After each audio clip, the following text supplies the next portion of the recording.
నమస్తే, welcome to our news network. ఇవాళ మన స్టూడియోలో భరద్వాజ గారు ఉన్నారు. భరద్వాజ గారు, ఏపీ పోలీసులు ప్రశ్న రావణ్ను అరెస్ట్ చేయడం, ఆ తర్వాత పరిణామాలు, దీని మీద మీ విశ్లేషణ ఏంటి అసలు? అంటే అతను మాట్లాడింది ఒక పబ్లిక్ మీటింగ్లో మాట్లాడాడు. ఏలూరులో జరిగినటువంటి దళిత క్రైస్తవ శంఖారావం అనే సభలో ఆయన మాట్లాడాడు. జడా శ్రవణ్ కూడా మాట్లాడాడు. ఆ మాట్లాడిన మాటలు ఉప ముఖ్యమంత్రి పవన్ కళ్యాణ్ గారిని గాయపరిచాయి అనేది, అంటే ఆయన పార్టీ క్యాడర్ని గాయపరిచాయి అనేది అక్కడ వాళ్ళు నేరేట్ చేసిన విషయం. అయితే నిజానికి ఆయన మాట్లాడిన మాటలు పవన్ కళ్యాణ్ని ఉద్దేశించి మాట్లాడలేదు రావణ్.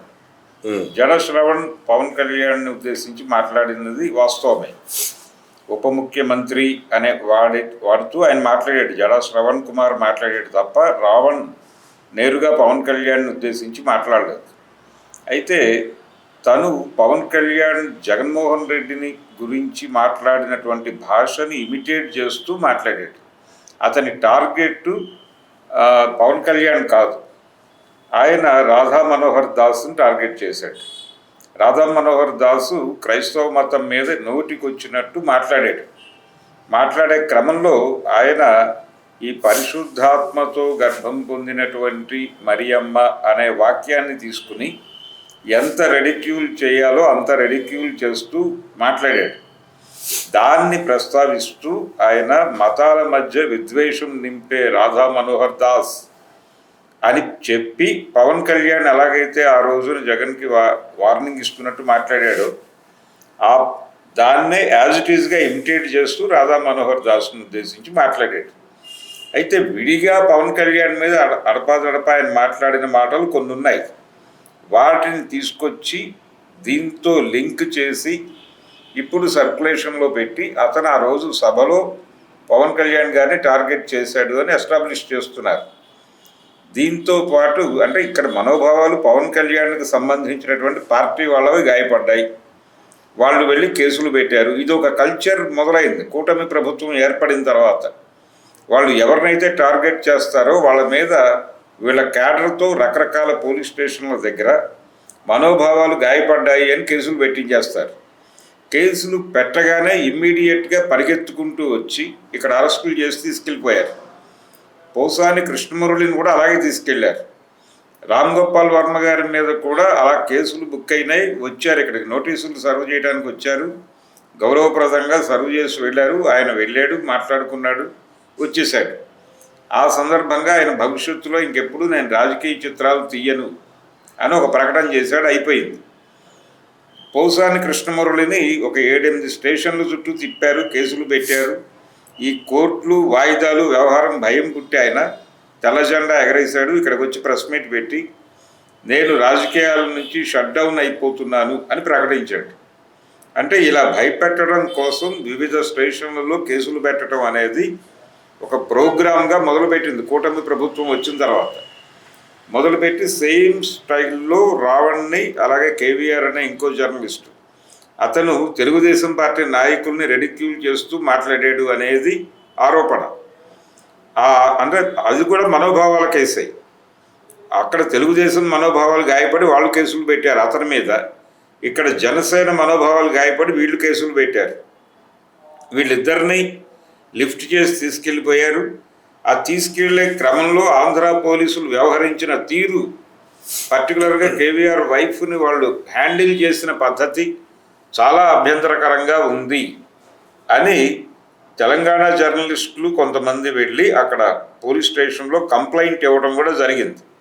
అయితే దాని మీద చర్యలేం తీసుకోలేదు. కేసు మేము ఫైల్ చేసామని చెప్పారు, కానీ అక్కడి నుంచి ఎవరినైనా అరెస్ట్ చేసి పట్టుకురావడం ఇలాంటి కార్యక్రమాలు ఏమీ జరగలేదు. ఇది గొడవ. అంటే వీళ్ళిద్దరినీ పట్టుకెళ్ళారు. అందులో రావణ్ మీద ఈ కేసులతో పాటు ఈ మనోభావాల కేసులు పెట్టి ముందు పిఠాపురం తీసుకెళ్లారు, అక్కడి నుంచి సర్పవరం తీసుకెళ్లారు. 2 చోట్ల బెయిల్ వచ్చినాయి. మచిలీపట్నం తీసుకొచ్చారు, అక్కడ బెయిల్ వచ్చేసింది. ఈ ప్రయాణంలో ఇలా లాభం లేదు, బెయిల్స్ వచ్చేస్తున్నాయి. ఏం కాదు, వాయిదాలకు తిరగాలి, అతను టార్చర్ అయినప్పటికీ రిమాండ్కి పంపటం అవ్వటం లేదు అనే బాధతో ఉపా పెడితే హోల్డ్ అవుతాడు అని నమ్మి పెట్టి తీసుకెళ్ళి కోర్టులో పెట్టారు. పెట్టిన తర్వాత రిమాండ్ ఇవ్వక తప్పక జడ్జి గారు రిమాండ్ ఇచ్చారు. అక్కడికి హ్యాపీ. అయితే పెట్టిన తర్వాత దాన్ని జస్టిఫై చేస్తూ కోర్టుకి డాక్యుమెంట్స్ ఇవ్వాలి. అక్కడ వీళ్ళు ఒక విచిత్రమైన గేమ్ నడిపారు. అంటే ఇతనికి మావోయిస్టులతో సంబంధాలు ఉన్నాయి, మావోయిస్టు సానుభూతి పరుడు ఈ రావణ్ అని ఎస్టాబ్లిష్ చేయడానికి ఒక ప్రయత్నం. అందులో భాగంగా అతని ఛానల్లో పెట్టుకున్నటువంటి ఒక వీడియో ఉంది. దానికి వాయిస్ ఓవర్ ఇచ్చాడు. అతను నేరుగా కనిపించి మాట్లాడింది కాదు. ఆ వాయిస్లో హిడ్మా ఎన్కౌంటరు, కగార్ ఆపరేషన్ టైంలో జరిగినటువంటి కొన్ని సంఘటనలను తీసుకుని ఒక 10 నిమిషాల వీడియో చేశాడు. ఆ వీడియోలో బసవరాజు ఎన్కౌంటరు, ఆయన బాడీ ఇవ్వకపోవడం, దాంతోపాటు హిడ్మా ఎన్కౌంటర్ వరకు జరిగినటువంటి క్రమాన్ని వివరిస్తూ ఒక వీడియో. ఆ వీడియోని వీళ్ళు అతను మావోయిస్టు సానుభూతిపరుడు అని ఎస్టాబ్లిష్ చేయడానికి కోర్టుకు సమర్పించారు. దాంతోపాటు పవన్ కళ్యాణ్ గురించి ఆయన మాట్లాడిన మాటలన్నీ కలిపి ఒక వీడియోగా జనరేట్ చేసి, దాంతోపాటు అతను ఒక కాంటెక్స్ట్లో నేను దేశభక్తుడిని కాదు అని చెప్పాడు.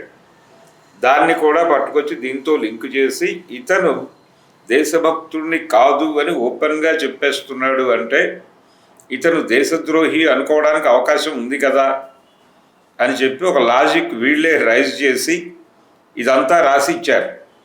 అసలు ఇలాంటి కంటెంట్తో కోర్టుకు వెళ్ళటం ఆత్మహత్య సదృశ్యం అని నిన్న ఏబి వెంకటేశ్వరరావు గారు, మాజీ ఐపీఎస్ అధికారి, వారు ప్రెస్ మీట్ పెట్టి విజయవాడ ప్రెస్ క్లబ్లో చెప్పాడు. మీరు పెట్టిన సెక్షన్ని జస్టిఫై చేయటానికి రకరకాలుగా రీఎడిట్ చేసినటువంటి వీడియోలు అన్నీ కోర్టుకు సమర్పిస్తున్నారు. రేపొద్దున కోర్టులో ఎవరైనా కంటెస్ట్ చేసి ఇవన్నీ ఫ్యాబ్రికేటెడ్ వీడియోలు, ఇవన్నీ డిజైన్ చేశారు, రీఎడిట్ చేశారు, కాంటెక్స్ట్ నుంచి బయటకు తీసుకొచ్చి మీకు ప్రత్యేకంగా చూపిస్తున్నారు. అతను దేశభక్తుడు అన్న తర్వాత నేను దేశభక్తుడిని కాను అన్న మాటను జస్టిఫై చేసుకోవటానికి కొంత ఆర్గ్యుమెంట్ నడిపాడు. అది కట్ చేసి కేవలం దేశభక్తుడిని కాదు అన్న మాట ఒకటే పట్టుకొచ్చి మీకు ఇస్తున్నారు అనేది ప్రూవ్ అయితే మీ ఇంటిగ్రిటీ కాదు పోయేది, పోలీస్ ఇంటిగ్రిటీ కాదు, ఆంధ్రప్రదేశ్ ప్రభుత్వం ఇంటిగ్రిటీ దెబ్బతింటుంది కోర్టులో ఆన్ బెంచ్. అప్పుడు నైతిక బాధ్యత వహించి చంద్రబాబు గారు రిజైన్ చేయాల్సి ఉంటుంది. ఇంత ప్రమాదకరమైన క్రీడ ఎందుకు ఆడుతున్నారో నాకు అర్థం కావట్లేదు అని ఏబి వెంకటేశ్వరరావు గారు మాట్లాడాడు. అంటే ఇంతగా పోలీసులు ఇన్వాల్వ్ అయిపోయి ఈ డ్రామా చేస్తున్నారే.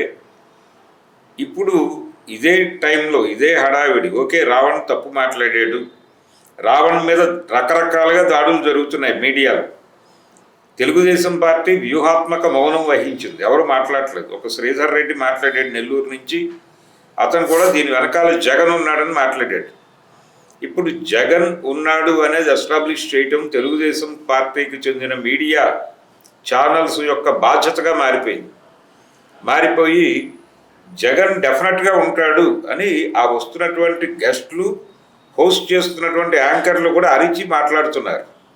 వీళ్ళకి దొరికిన ఇదేంటంటే వీళ్ళకి జస్టిఫికేషన్ ఐడియా, జగన్ క్రైస్తవుడు కాబట్టి ఈ క్రైస్తవ మేళా దగ్గర నుంచి, దళిత క్రైస్తవ రిజర్వేషన్ల మేళా దగ్గర నుంచి మొదలుపెట్టి ఇప్పుడు జరుగుతున్నటువంటి రావణ్ ఎపిసోడ్ వరకు టోటల్గా జగన్మోహన్ రెడ్డి వెనకాలండి నడిపిస్తున్నాడు.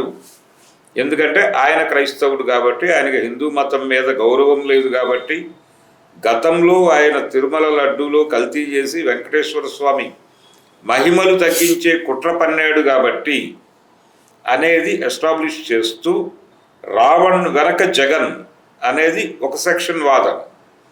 ఇంకొక సెక్షన్ కూడా చేరారు అక్కడికి.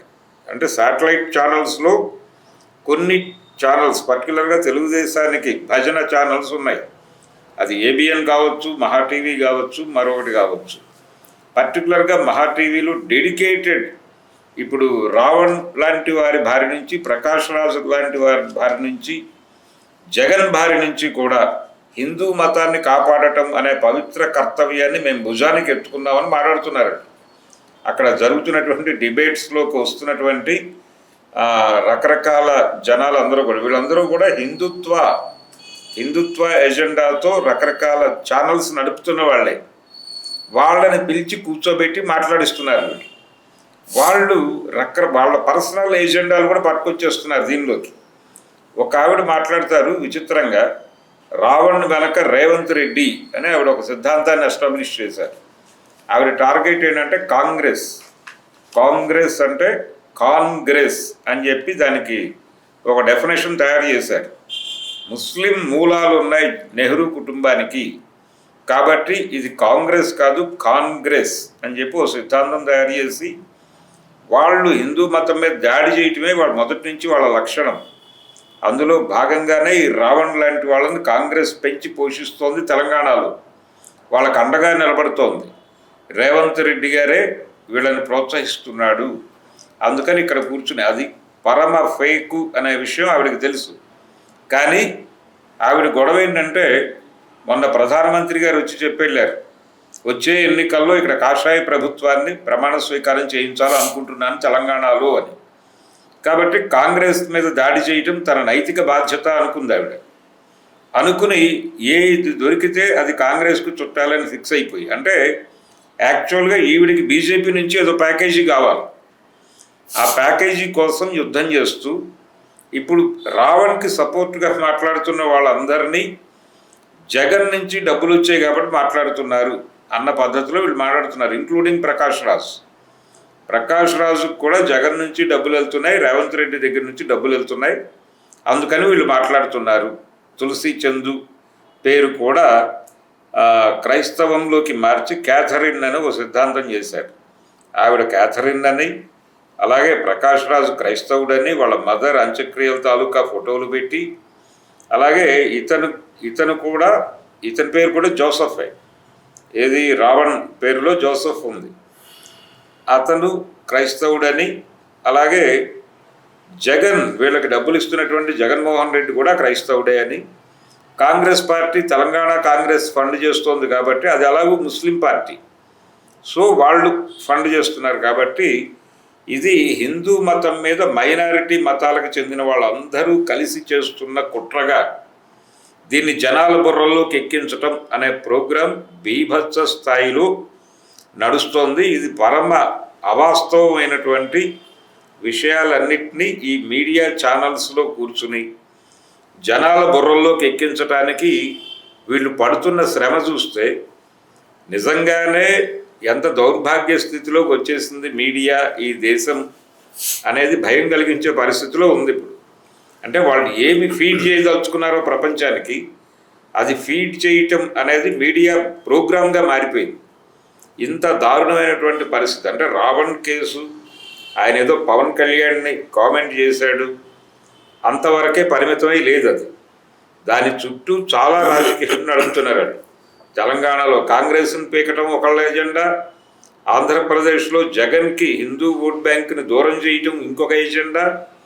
ఇన్ని ఎజెండాల మధ్యలోకి ఆయన్ని తీసుకొచ్చి ఆడేసుకుంటూ రెండో వైపు ఏమో పోలీసులు అక్కడ ఓకే రావణ్ కామెంట్ చేశాడు హిందూ మతం మీద, కేసులు పెట్టారు, బాగానే ఉంది. పవన్ కళ్యాణ్ని తిట్టాడు, ఓకే బాగానే ఉంది, కేసులు పెట్టారు. మరి పవన్ కళ్యాణ్ గారు కొడకల్లారా అని వైసీపీని కామెంట్ చేశాడు ఇదే భాష వాడి, మరి వారినేమి చేయరా? అలాగే రాహుల్ గాంధీ చెప్పుతో కొడతా తిప్పి అని చెప్పాడు ఆయన. మరి ఆయన మీద కేసులు పెట్టాలి కదా, మనోభావాలు వీళ్ళవి గాయపడి ఉండాలిగా వైసీపీ వాళ్ళవి కూడా. అలాగే రాధా మనోహర్ దాసు మరియమ్మ మీద చేసినటువంటి కామెంట్స్కి వాళ్ళు ఎందుకు కేసులు పెట్టలేదు? క్రైస్తవులు పెట్టుంటే లోపలయ్యాలి కదా, అతని మీద కూడా పెట్టుండేవారా మీరు అనేది ప్రశ్న.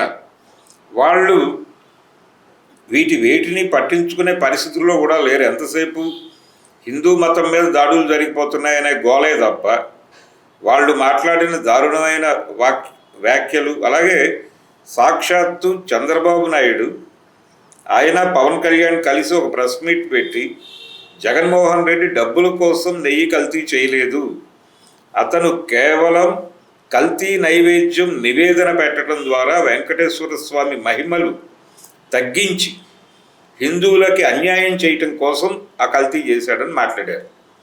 విఠలాచార్య కూడా ఊహించనంత ఫిక్షన్ ఉంది దానిలో. సరే, ఈ మొత్తం వ్యవహారంలో ఇంతకుముందు ఈ తెలుగు రాష్ట్రాల్లో ఇట్లా లేదు. ఉండొచ్చు, గొడవలు ఉండొచ్చు, రాజకీయ పార్టీల మధ్య ఎన్నైనా ఉండొచ్చు, కానీ ఈ విధమైన ఒక కుట్ర పద్ధతిలో చేయడం అనేది చాలా తక్కువ.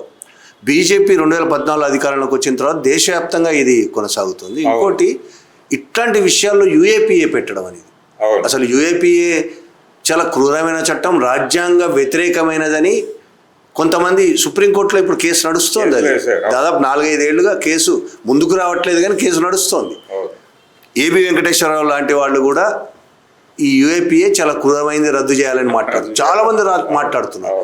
అట్లాంటిది రావణ్ అనే ఒక యూట్యూబర్ మీద యూఏపీఏ కేసులు పెట్టు. ఈ యూఏపీఏ అనే క్రూరమైన చట్టాన్ని ఉపయోగించి అసలు ఈ దేశాన్ని ఏం చేద్దామని, అంటే మమ్మల్ని వ్యతిరేకించిన వాళ్ళు ఎవరి మీదైనా మాకు అంటే జనరల్గానే భారతదేశంలో పోలీసు వారికి ఒక కొత్త చట్టం ఏదైనా ఉంటే, లేదు వాళ్ళ బుర్రలోకి వచ్చిన చట్టం కనీసం చదవకుండా పెట్టేయటం అనేది ఒక ఆచారం. అలా టాడా వచ్చిన కొత్తలో, అంటే టాడా పార్లమెంట్ ఆమోదం పొందింది 85లో అని తెలియగానే అన్ని ప్రాంతాల పోలీసులు టాడా పెట్టేయాలని ఉపలాట పడ్డారు, కానీ కనీసం అది చదవాలనుకోలేదు. ఆ బుక్ అవైలబుల్గా వచ్చింది మార్కెట్లోకి. వచ్చిన తర్వాత కూడా పుస్తకం వీళ్ళు చదవలేదు, మేజిస్ట్రేట్లు, జడ్జిలు ఎవరూ చదవలేదు. వీళ్ళు కేసులు పెట్టేశారు. అప్పటికి లాకప్లో ఉన్న వాళ్ళ మీద టాడా పెట్టేశారు. పెట్టి కోర్టుకు వీళ్ళకి తెలిసింది మేజిస్ట్రేట్ దగ్గర హాజరుపరచడం. వీళ్ళు టాడా పెట్టేసి వీళ్ళని తీసుకెళ్ళి మేజిస్ట్రేట్ దగ్గర పెడితే ఆ మేజిస్ట్రేట్లు చదవకుండా రిమాండ్కి రాసేస్తాయి. వీళ్ళు లాయర్లు చదివిన వాళ్ళు కాబట్టి వీళ్ళు వెళ్ళి కోర్టులకు వెళ్ళి, అయ్యా ఆ యాక్ట్ ప్రకారం సెషన్స్ కోర్టులో మాత్రమే ప్రవేశపెట్టాలి, మేజిస్ట్రేట్ కోర్టుకి ఆ కేసు తీసుకునే అధికారం లేదు, మా క్లయింట్ని తీసుకెళ్ళి అక్కడ పెట్టారు కాబట్టి మేము రిలీజ్ అడుగుతున్నాం, కనీసం బెయిల్ ఇవ్వండి అంటే సెషన్స్ కోర్టు వాళ్ళకు ఒళ్ళు మండి బెయిల్స్ ఇచ్చిన సందర్భాలు ఉన్నాయి. ఇమీడియట్గా వితౌట్ ఎనీ షూరిటీ బెయిల్స్ ఇచ్చేయండి అన్నారు తొలి దశలో. తర్వాత ప్రభుత్వం ప్రాధాన్యపడితే షూరిటీలు పెట్టి రిలీజ్ చేశారు. అంటే ఈ లెవెల్లో కోర్టుల్ని కూడా ఏడిపించే పద్ధతిలో పోలీసులు వ్యవహరించిన చరిత్ర ఉంది మన దగ్గర. అదొక ఉత్సాహం. అదే ఉత్సాహంతో ఇప్పుడు రావణ్ మీద అంటే రిపీటెడ్గా మనం పెడుతున్నాము, బెయిల్ వచ్చేస్తుంది, వీళ్ళు సబ్మిట్ చేస్తున్నారు. జడా శ్రవణ్ కుమార్ అతను బెయిల్ పిటిషన్ వేస్తున్నాడు, బెయిల్ గ్రాంటెడ్ అంటున్నారు జడ్జి గారు, వీళ్ళు వెంటనే 2 షూరిటీలను పెడుతున్నారు, బయటకు వచ్చేస్తున్నాడు. మళ్ళీ ఇంకో కేసు పెడుతున్నారు. ఇలా రిపీటెడ్గా అరెస్టులు చేయటము, పీటీ వారెంట్లు ఇవ్వడం కూడా పోలీసులకు కొత్త ఏం కాదు. గతంలో అనేక మంది పీపుల్స్ వార్ నాయకుల్ని, రాడికల్ నాయకుల్ని వాళ్ళు రిలీజ్ అవుతున్నారు, వాళ్ళ బెయిల్ పిటిషన్ మూవ్ అవుతుంది, ఈరోజు బెయిల్ వచ్చేస్తుంది అనేది కోర్టులో అర్థమవుతుంది.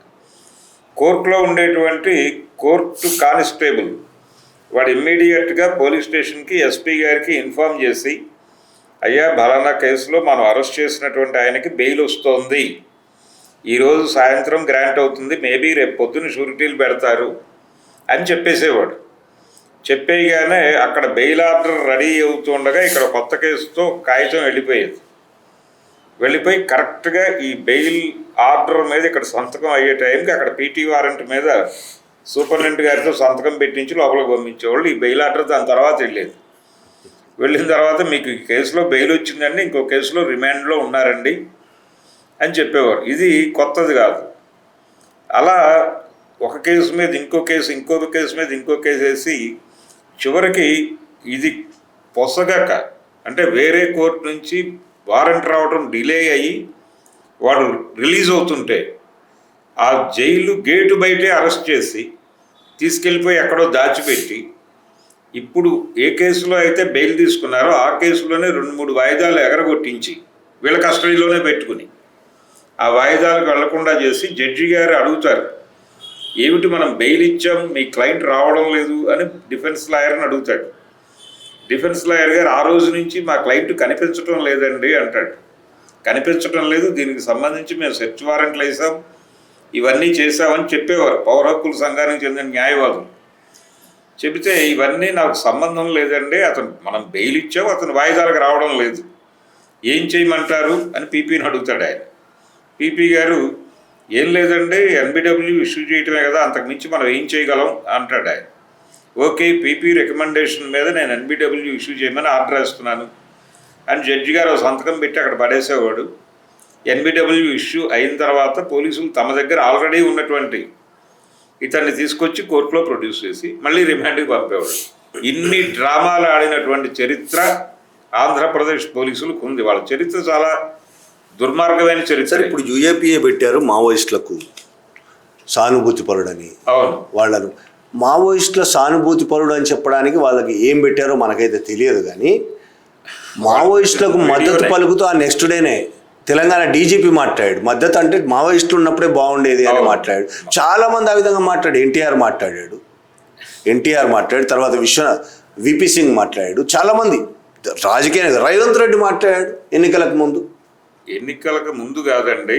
ఆయన ఉపరాష్ట్రపతి ఎన్నికల సందర్భంగా సుదర్శన్ రెడ్డి గారి నామినేషన్ వేసిన తర్వాత ఆయన ఒక జాతీయ ఛానల్కి ఇచ్చినటువంటి ఇంటర్వ్యూలో అమిత్ షా గారు సుదర్శన్ రెడ్డి గారి మీద చేసినటువంటి కామెంట్స్ని ఖండిస్తూ మాట్లాడిన వీడియో ఇప్పటికీ యూట్యూబ్లో ఉంది.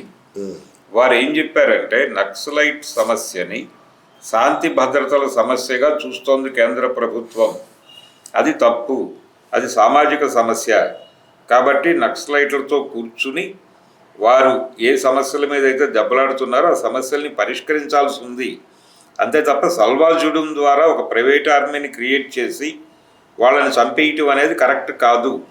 అదే మాట సుదర్శన్ రెడ్డి గారు చెప్పారు. అది తప్పెలా అవుతుంది, అమిత్ షా గారు అలా మాట్లాడటం సబబు కాదు అని చెప్పి మాట్లాడాడు ఇదే రేవంత్ రెడ్డి గారు. ఆయన మరి ఆ వీడియోలో కూడా ఆయన నక్సల్ సానుభూతి పరుడుగానే మాట్లాడాడు. అసలు నక్సలైట్లో చేరదాం అనుకున్నా అని పవన్ కళ్యాణ్ అన్నాడు కదా గతంలో. పవన్ కళ్యాణ్ అన్నాడు, ఖమ్మం సభలో ఆయన రామారావు గారు నక్సలైట్లే దేశభక్తులు అన్నాడు. మరి వీళ్ళందరి మీద కూడా ఉపా పెట్టాలి. అలాగే నిన్న ఆయన ఆనంద్ గారు మాట్లాడిన డీజీపీ మాట్లాడింది ఇది ఆయన ఒక్కరే కాదండి, చాలామంది పోలీస్ ఆఫీసర్లు చాలా సందర్భాల్లో కాలేజీల్లో మీరున్న రోజుల్లో వాతావరణం, ఇప్పుడు వాతావరణం చూసి మాకే బాధేస్తుంది, మా పిల్లల్ని చూసి, మా మనవాళ్ళని చూసి, ఆ రోజుల్లో మీరు కాలేజీల్లో ఉన్న పరిస్థితులు ఇప్పుడు లేవే, మీరు లేకపోవడం వలన ఈ పరిస్థితులు వచ్చాయని బాధపడుతున్నాం అని మాట్లాడిన సందర్భాలు ఉన్నాయి. కాకపోతే ప్రపంచీకరణ, మారిన వాతావరణం, ఇది అనివార్యం అని ఓదార్చాల్సి వచ్చింది వాళ్ళని. అలాంటి పరిస్థితి అంటే నిజంగానే అనేక మంది హిడ్మా ఎన్కౌంటర్ తర్వాత మాట్లాడని వారు లేరు. అలాగే బసవరాజ్ ఆ బాడీని ఇవ్వకుండా వాళ్ళు వ్యవహరించిన తీరు, దాని మీద జనరల్ డెమోక్రాట్స్ దగ్గర నుంచి ప్రతి ఒక్కరి నుంచి నిరసన వచ్చింది ఓపెన్గా. ఎక్కడ అవకాశం దొరికితే అక్కడ మాట్లాడారు, రాసేవాళ్ళు రాశారు. కగార్ ఆపరేషన్ జరిగిన తీరు పట్ల దేశవ్యాప్తంగా చాలా బలమైన నిరసన వినిపించింది. మరి వాళ్ళందరి మీద ఉపా పెట్టేస్తారా మీరు? ఒక ఎంపీ మాట్లాడాడు, అవును, పార్లమెంట్లో. ఛత్తీస్గఢ్ శాసనసభలో ఒక ఎమ్మెల్యే మాట్లాడాడు, ఎవరిని, హిడ్మాను చంపిన తర్వాత హిడ్మాకు మద్దతుగా. అవును, పార్లమెంట్లో అసెంబ్లీలో మాట్లాడినప్పుడు వాళ్ళ మీద కేసులు లేవు.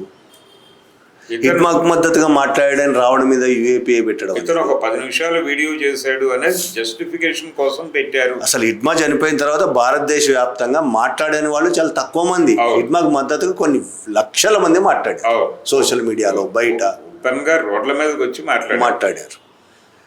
ఇప్పటికీ హిడ్మా పాటలు వేసుకొని ఛత్తీస్గఢ్లో కావచ్చు, ఆదివాసీలు చాలా మంది ఇప్పటికి పాటలు వేసుకొని డ్యాన్సులు చేస్తుంటారు. అనేక మంది ఇప్పుడు రామచంద్ర లాంటి వాళ్ళు అనేక మంది పాటలు రాశారు, ఆడారు, పాడుతున్నారు. ఇప్పటికీ రికార్డులు వచ్చినాయి, సీడీలు వచ్చినాయి. మరి ఆయన సమర్థించడమే యూఏపీఏ కేసు పెట్టడానికి ఎట్లా కారణం అవుతుంది? జస్టిఫికేషన్, మేము సెక్షన్ పెట్టాం కాబట్టి దీనికి ఒక జస్టిఫికేషన్ ఉండాలి కాబట్టి అని పెట్టారు అని ఏబి వెంకటేశ్వరరావు గారు చెప్తున్నాడు. చెప్పి దానికి ఇంకొక జస్టిఫికేషన్ కోసం మీరు పెట్టినటువంటి దేశభక్తి వీడియో, ఆ దేశభక్తి వీడియో ఎడిటెడ్ వెర్షన్ పెట్టారు మీరు. అది కూడా నేను చూశాను, ఆయన దేశభక్తి వీడియో కూడా. ఆయన చాలా పర్ఫెక్ట్గా మాట్లాడాడు. ఆయన మాట్లాడే దాంట్లో ఎక్కడ తప్పేం కనిపించట్లేదు. దేశాన్ని ప్రేమించమన్నాడు, దేశ ప్రజలను ప్రేమించాలన్నాడు. తప్పేముంది? దేశం అంటే దేశం అంటే మట్టి కాదోయ్, దేశం అంటే మనుషులోయ్ అన్నాడు ఆయన, గురజాడ అప్పారావు. అవును ఆయన మీద కూడా ఉపా పెట్టేసుకోవచ్చు వీళ్ళు కావాలంటే. అవును. అంటే వీళ్ళు అనుకుంటున్న దేశం ఆయన మాట్లాడాల. ఆయన దేశం అనేది ఒక ఏమీ లేని దాని గురించి మీరు అనవసరంగా హడావిడి చేస్తున్నారు, ఊహలు వద్దు.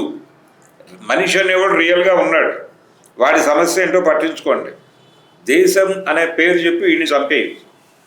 మీరు లేని దేశాన్ని క్రియేట్ చేసి ఆ దేశానికి లేని దేశం అని అంటే మళ్ళీ మీ మీద కేసు పెడతారు. ఏం పర్వాలేదండి, లేని దేశమే. దేశం అంటే మట్టి కాదు అన్నాడు ఆయన. మనుషుల్ని పట్టించుకుంటారా బాబు, మట్టి కాదు. మనుషులు లేకుండా దేశం లేదు. దేశం ఎలా ఉంటుంది మనుషులు లేకుండా? ఇప్పుడు దేశం అంటే మార్కెట్ టోయ్ అన్నాడు ఒక ఆయన. లిబరలైజేషన్ వచ్చిన తర్వాత ఆ గొడవ వేరు.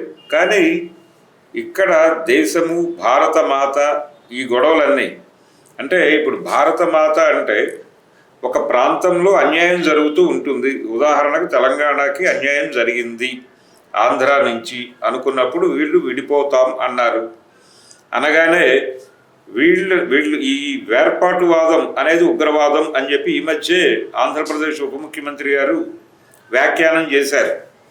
అంటే ఈయన ఉద్దేశం ఏమిటి? వేర్పాటువాదం అంటే ఆ తల్లి పాలు తాగి ఆ రొమ్ము గుద్ది వెళ్ళిపోతున్నటువంటి ఒక దుర్మార్గమైనటువంటి కొడుకుగా, అయ్యా మా ప్రాంతంలో మాకు వనరులు అందటం లేదు అని అడిగినటువంటి ఈ తెలంగాణ వాళ్ళని ఉగ్రవాదులుగా పోలుస్తూ ఆయన మాట్లాడుతున్నాడు. ఇది గొడవ.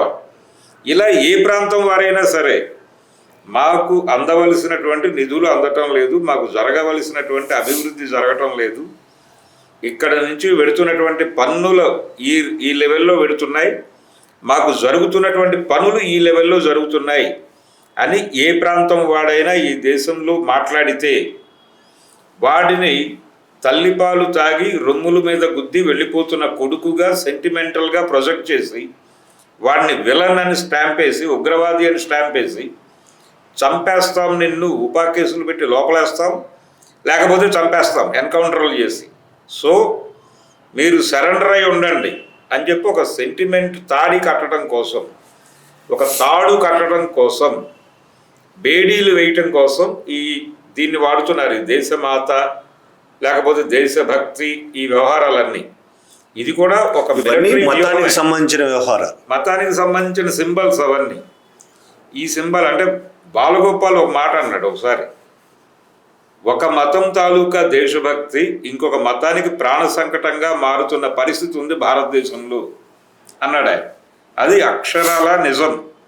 ఆయన మాట్లాడిన రోజు కంటే కూడా ఇప్పుడు చాలా రెలవెంట్ ఆ స్టేట్మెంట్ అనిపిస్తుంది. ఒక మతం దేశభక్తి, ఇంకో మతం కాదు, నిజానికి ఇంకో మతం అన్నాడు ఆయన. అప్పటికి ముస్లిం సమాజమే సఫర్ అవుతోంది. ఇప్పుడు టోటల్గా మెజారిటీ మతం తాలూకా దేశభక్తి మైనారిటీల పాలిటీ ఉక్కుపాదంగా మారింది.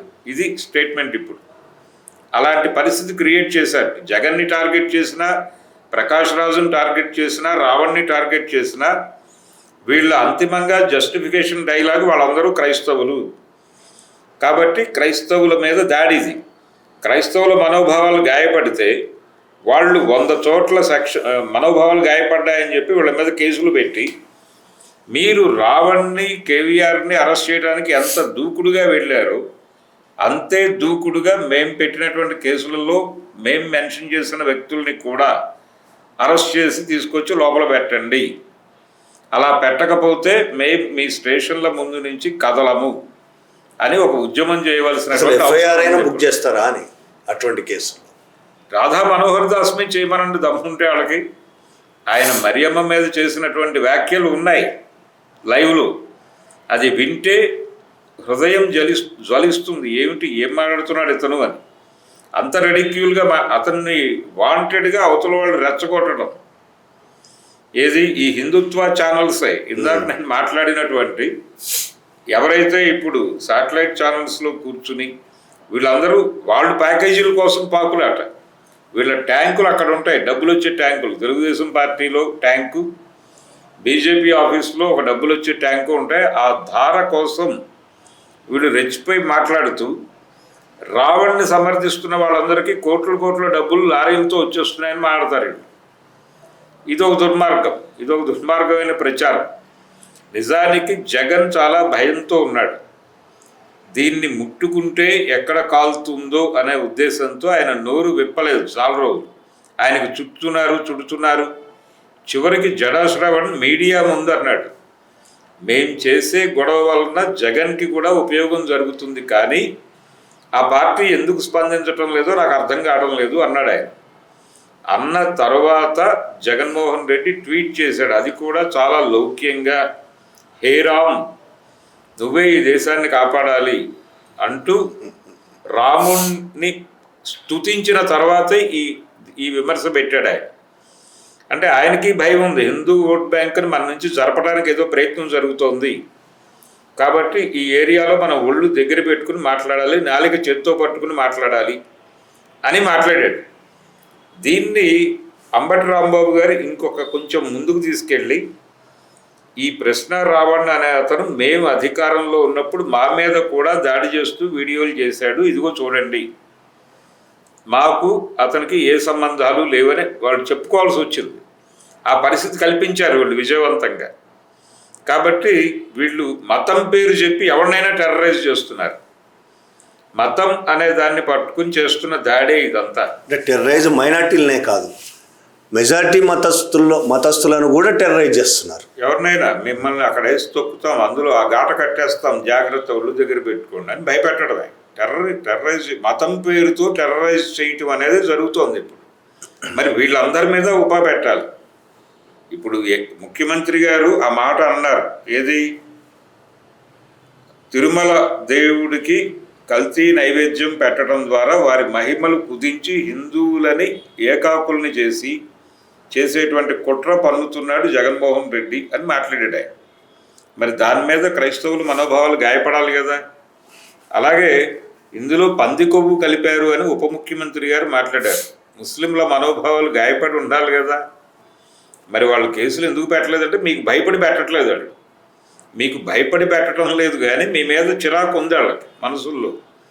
ఏమిటి వీళ్ళు ఇలా తయారయ్యారు రాజకీయ నాయకులు అని మదన పడుతున్నారు. అలాంటి పరిస్థితిని అడ్వాంటేజ్గా తీసుకుని వీళ్ళు బిహేవ్ చేస్తున్నారు. ఇది దారుణం, ఇది బుల్డోజింగ్.